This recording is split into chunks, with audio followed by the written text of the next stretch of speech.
Hello guys, नमस्कार। हमारे YouTube channel में आप सभी का हार्दिक स्वागत है। आज हम उत्तर प्रदेश पुलिस भर्ती री एग्ज़ाम 2024 के लिए प्रैक्टिस सेट लेकर आए हैं, जो कि बहुत ही महत्वपूर्ण होने वाला है। तो आप लोग इस वीडियो को पूरा देखिएगा। इसमें बहुत ही महत्वपूर्ण प्रश्न इसमें लिए गए हैं, जो कि 30 और 31 के पेपर में इसी में से क्वेश्चन पूछे जाएंगे। तो आप लोग इस वीडियो को पूरा देखिए। तो चलिए शुरुआत करते हैं। आज का पहला क्वेश्चन आपके सामने है। निम्न में से कौन से वेद से हमें संगीत संबंधी विशद जानकारी प्राप्त होती है? यानी संगीत का उल्लेख किस वेद में किया गया है? तो आपके सामने चार ऑप्शन रखे गए हैं। इन चारों में से बताइए कौन सा सही है। तो इसका पहले का राइट आंसर है ऑप्शन नंबर बी, सामवेद। चलिए अगले क्वेश्चन की ओर चलते हैं। आप फटाफट इसका रिवीजन करिए, क्योंकि आपके पास बहुत कम समय बचा है। अगला क्वेश्चन है, निम्न में से किसे लोक नायक के उपनाम से जाना जाता है? तो जो लोक नायक के उपनाम से जाना जाता है वह है जयप्रकाश नारायण को लोक नायक भी कहा जाता है। Option number C. Next question है, चटगांव विद्रोह से कौन संबंधित थे? तो जो चटगांव विद्रोह हुआ था बांग्लादेश में, उससे संबंधित जो थे वह हैं सूर्यसेन। ऑप्शन नंबर 20 का राइट आंसर है। अगला क्वेश्चन है, थाल घाट दर्रा निम्न में से किस पर्वत श्रेणी में स्थित है? तो जो थाल घाट दर्रा है यह आपका पश्चिमी घाट की श्रेणी में स्थित है। Option number C. चलिए दोस्तों नेक्स्ट क्वेश्चन की ओर चलते हैं। अगला क्वेश्चन है, राजा राम मोहन राय ने निम्न में से किसकी स्थापना की थी? तो जो राजा राम मोहन राय थे इन्होंने ब्रह्म समाज की स्थापना की थी। ऑप्शन नंबर ए इसका राइट आंसर है।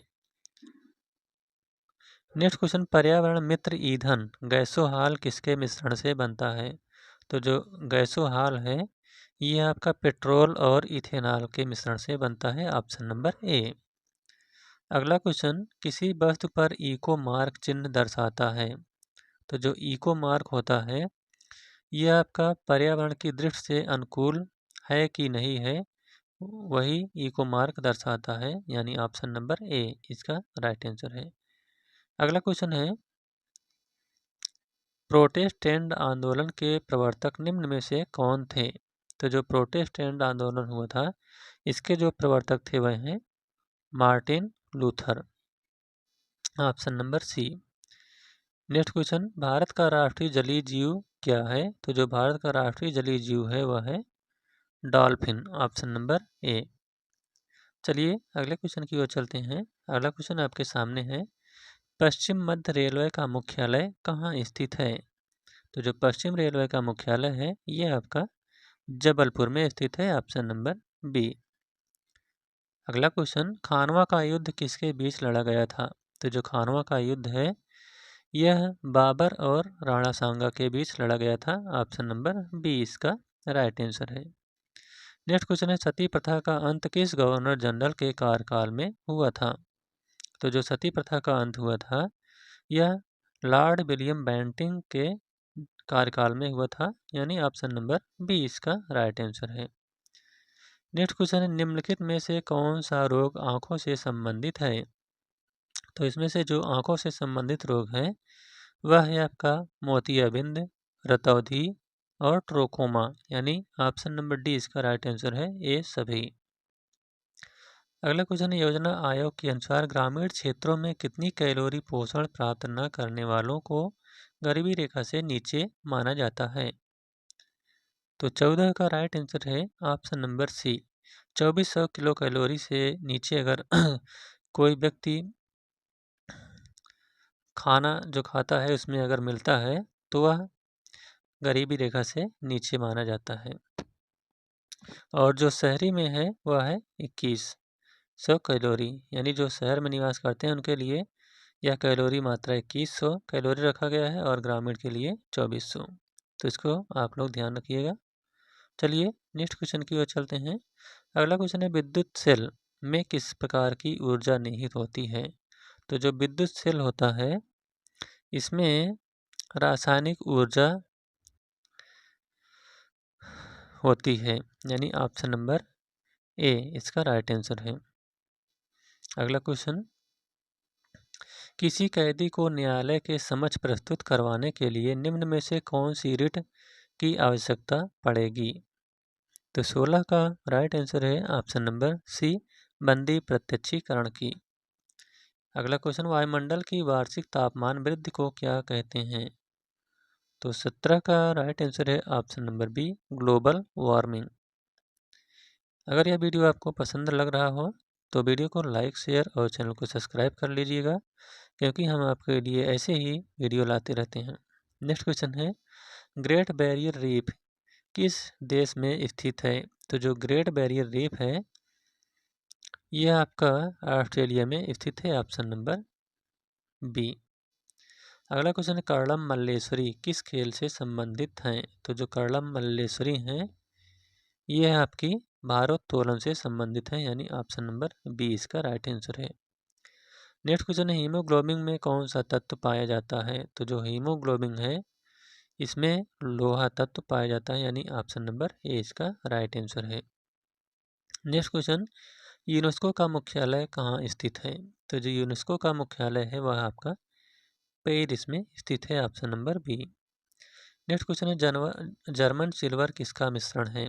तो जो जर्मन सिल्वर है यह कॉपर, जस्ता और निकिल का मिश्रण है, ऑप्शन नंबर सी इसका राइट आंसर। नेक्स्ट क्वेश्चन है, हड़प नीति किस गवर्नर जनरल से संबंधित है? तो जो हड़प नीति है यह जो गवर्नर जनरल से संबंधित है वह है लॉर्ड डलहौजी। लॉर्ड डलहौजी की हड़प नीति भी कहा जाता है, तो ऑप्शन नंबर सी इसका राइट आंसर है। नेक्स्ट क्वेश्चन है,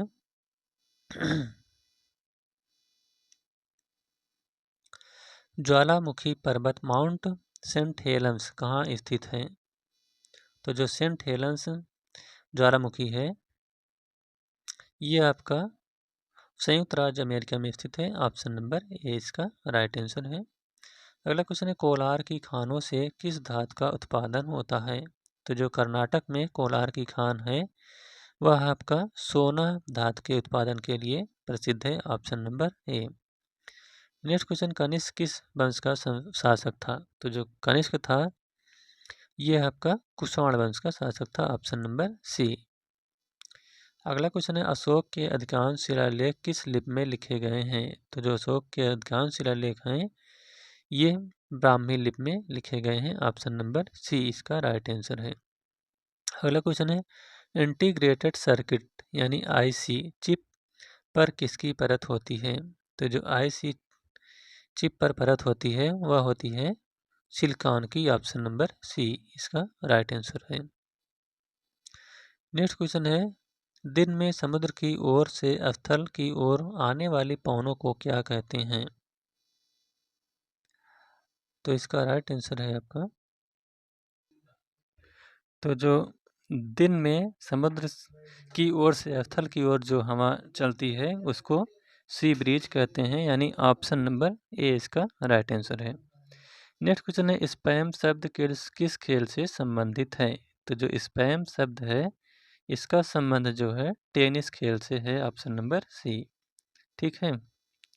अगला क्वेश्चन है, ईमेल के रूप में जो अनचाहे बल्क मैसेज प्राप्त होते हैं उन्हें क्या कहते हैं? तो उन्हें जो है स्पैम कहते हैं, ऑप्शन नंबर सी। अगला क्वेश्चन है, अर्थव्यवस्था के द्वितीय क्षेत्र के अंतर्गत सम्मिलित है। तो जो द्वितीय क्षेत्र के अंतर्गत सम्मिलित है वह है गैस, बिजली, लौह इस्पात, यानी ऑप्शन नंबर डी इसका राइट आंसर है, ए सभी। अगला क्वेश्चन है, मोहम्मद बिन तुगलक ने अपनी नई राजधानी कहाँ बनाई? तो जो मोहम्मद बिन तुगलक था ये अपनी राजधानी देवगिरी को बनाया था, option number B. Next question है, नीलगिल्ट्रम किस देश की मुद्रा है? तो जो नीलगिल्ट्रम है ये आपकी भूटान देश की मुद्रा है, ऑप्शन नंबर सी। अगला क्वेश्चन है, विमुद्रीकरण क्या होता है? तो जो विमुद्रीकरण है वह है आपका पुराने नोटों का चलन बंद कर देना, उसी को विमुद्रीकरण कहा जाता है। तो भारत में 8 नवंबर को विमुद्रीकरण किया गया था। कब? 2016 था। तो इसका राइट आंसर है option number B. Next question है, वर्ष 1960 में सिंध नदी का जल समझौता किन दो देशों के मध्य संपन्न हुआ था? तो जो सिंधु नदी जल समझौता है 1960 में हुआ था, यह भारत और पाकिस्तान के बीच हुआ था। Option number A. Next question है, भारत का जीएसटी किस देश के मॉडल पर आधारित है? तो जो भारत का जीएसटी मॉडल है वह कनाडा देश के मॉडल पर आधारित है। Option number A. Next question है, भारत में आंतरिक सुरक्षा संबंधी समस्या कौन सी है? तो जो आंतरिक सुरक्षा संबंधी समस्या है वह है आपका आतंकवाद, क्षेत्रवाद और नक्सलवाद, यानी ऑप्शन नंबर डी इसका राइट आंसर है, ए सभी। नेक्स्ट क्वेश्चन, निम्नलिखित में से देवनागरी लिपि की कौन सी विशेषता नहीं है? तो यहाँ से हिंदी के क्वेश्चन शुरू हो जाते हैं। तो जो देवनागरी लिपि की एक विशेषता नहीं है वह है आपका कुछ वर्णों का उच्चारण नहीं होता है, यही आपका इसमें से नहीं है। नेक्स्ट क्वेश्चन है, भारतवर्ष में हिंदी को आप किस वर्ग में रखेंगे? तो 40 का राइट आंसर है ऑप्शन नंबर ए, राजभाषा। अगला क्वेश्चन, वर्णों के समूह को जिससे कोई निश्चित अर्थ निकलता हो कहा जाता है, तो उसे शब्द कहते हैं। Option number B. Next question है, घ का उच्चारण स्थान क्या है? तो जो घ शब्द है इसका उच्चारण स्थान कंठ होता है। Option number B. Next question, स्थान के आधार पर बताइए कि मूर्धन्य व्यंजन कौन से हैं? तो इसमें से जो मूर्धन्य व्यंजन है वह है ड और ढ। Option number C. Next question, निम्नलिखित में से कौन सा शब्द शुद्ध नहीं है? तो इसमें से जो शुद्ध शब्द नहीं है वह है महात्म, जो है ये आपका शुद्ध नहीं है। इसके अलावा मुमूर्षु, त्रैवार्षिक और वाल्मीकि जो लिखा गया है ये सब शुद्ध शब्द हैं। तो आप लोग शुद्ध अशुद्ध क्वेश्चन को जरूर देख लीजिएगा, क्योंकि इसमें से क्वेश्चन पूछे जा रहे हैं। अगला क्वेश्चन है, निम्नलिखित में से शुद्ध वर्तनी का शब्द का चयन कीजिए। तो इसमें से शुद्ध जो वर्तनी वांग्मय का आपको शुद्ध बताना है कौन सा है। तो जो वांग्मय है यह आपका जो सी वांग्मय लिखा गया है यही आपका शुद्ध शब्द है। नेक्स्ट क्वेश्चन है, शब्दांश कितने प्रकार के होते हैं? तो जो शब्दांश हैं ये आपके 2 प्रकार के होते हैं। Option number B. Next question है, प्रत्युत्पन्नत शब्द में कौन सा उपसर्ग है? तो इसमें जो उपसर्ग है वह है आपका 47 का ऑप्शन नंबर बी, प्रति उपसर्ग। नेक्स्ट क्वेश्चन, निम्नलिखित में से किस शब्द में प्रत्यय का प्रयोग हुआ है? तो जो प्रत्यय का प्रयोग हुआ है वह है धनिक में। Option number D. प्रत्यय का मतलब जो पीछे लगता है, तो इसमें धनिक में एक प्रत्यय का प्रयोग किया गया है। अगला क्वेश्चन है, निम्नलिखित में से कौन सा शब्द तद्भव है? तो तद्भव यानी जो हिंदी से बने शब्द हैं। तो 49 का राइट आंसर है ऑप्शन नंबर डी, खजूर। अगला क्वेश्चन, कौन सा शब्द तत्सम है, यानी जो संस्कृत शब्द से निकले हैं? तो इसमें से जो तत्सम शब्द है वह है सुश्रूषा। ऑप्शन नंबर ए। अगला क्वेश्चन है, नैसर्गिक का पर्यायवाची है। तो जो नैसर्गिक का पर्यायवाची है वह है प्राकृतिक। Option number C. अगला क्वेश्चन, निम्नलिखित विकल्पों में से कौन सा शब्द उदार का विलोम है? तो जो उदार का विलोम है वह है अंधार। Option number D. अगला क्वेश्चन है, जिसका मन व ध्यान दूसरी तरफ हो के लिए एक शब्द होगा। तो इसके लिए जो एक शब्द है वह है आपका ऑप्शन नंबर डी, अन्यमनस्क। Option number D. Next question है, गतानुगतिक शब्द का सही अर्थ है। तो जो गतानुगतिक शब्द है इसका सही अर्थ जो है वह है आपका प्राचीन आदर्श के अनुसार चलने वाला, यानी option number A. Next question है, निम्नलिखित विलोम युग्मों में कौन सा एक शब्द युग्म शुद्ध नहीं है। तो इसमें से जो शुद्ध नहीं है वह है आपका ऑप्शन नंबर डी, नूतन सनातन, यही आपका सही नहीं है। इसके अलावा आयात निर्यात सही है, पाप का पुण्य सही है, बद्ध का मुक्त सही है। नेक्स्ट क्वेश्चन है भाववाचक संज्ञा छाटिए। तो जो इसमें से भाववाचक संज्ञा है वह है आपका ऑप्शन नंबर बी, करुणा। अगला क्वेश्चन, संज्ञा के स्थान पर प्रयुक्त होने वाले शब्द को कहते हैं। तो जो संज्ञा के शब्द स्थान पर प्रयुक्त होता है उसे सर्वनाम कहते हैं, option number A. Next question है निम्नलिखित क्रियाओं में से कौन सी क्रिया अनुकरणात्मक नहीं है। तो इसमें से जो अनुकरणात्मक क्रिया नहीं है वह है ऑप्शन नंबर सी, टुटलाना। अगला क्वेश्चन है हिमालय से गंगा निकलती है, वाक्य में कौन सा कारक का प्रयोग हुआ है।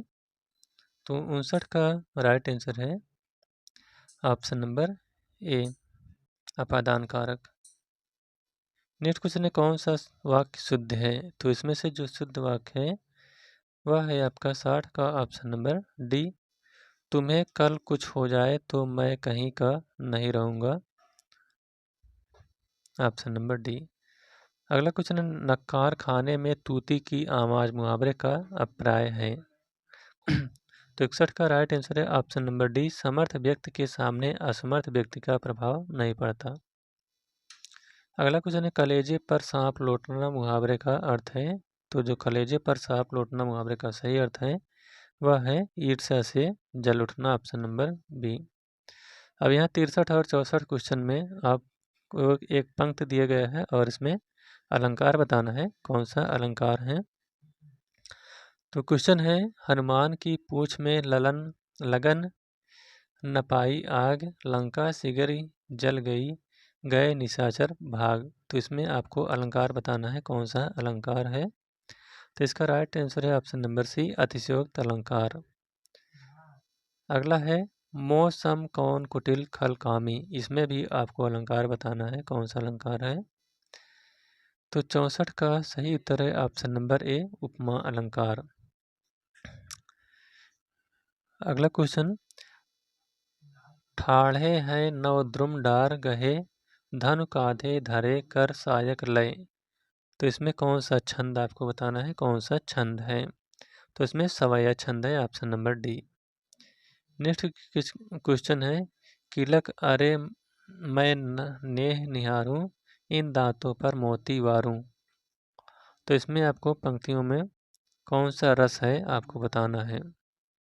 तो इसमें से जो रस है वह है वात्सल्य रस का प्रयोग किया गया है, ऑप्शन नंबर सी। अगला क्वेश्चन है 67 और 68 में, इसमें आपको क्या बताना है, रचनाओं के रचयिताओं का नाम बताना है। तो जो संस्कृत के 4 अध्याय हैं इसके लेखक कौन है यही आपको बताना है। तो 67 का राइट आंसर है ऑप्शन नंबर ए, संस्कृत के 4 अध्याय के लेखक हैं रामधारी सिंह दिनकर। अगला है आचरण की सभ्यता। जो आचरण की सभ्यता के लेखक हैं वह हैं सरदार पूर्ण सिंह, ऑप्शन नंबर डी। अब यहाँ 69 और 70 क्वेश्चन में आपको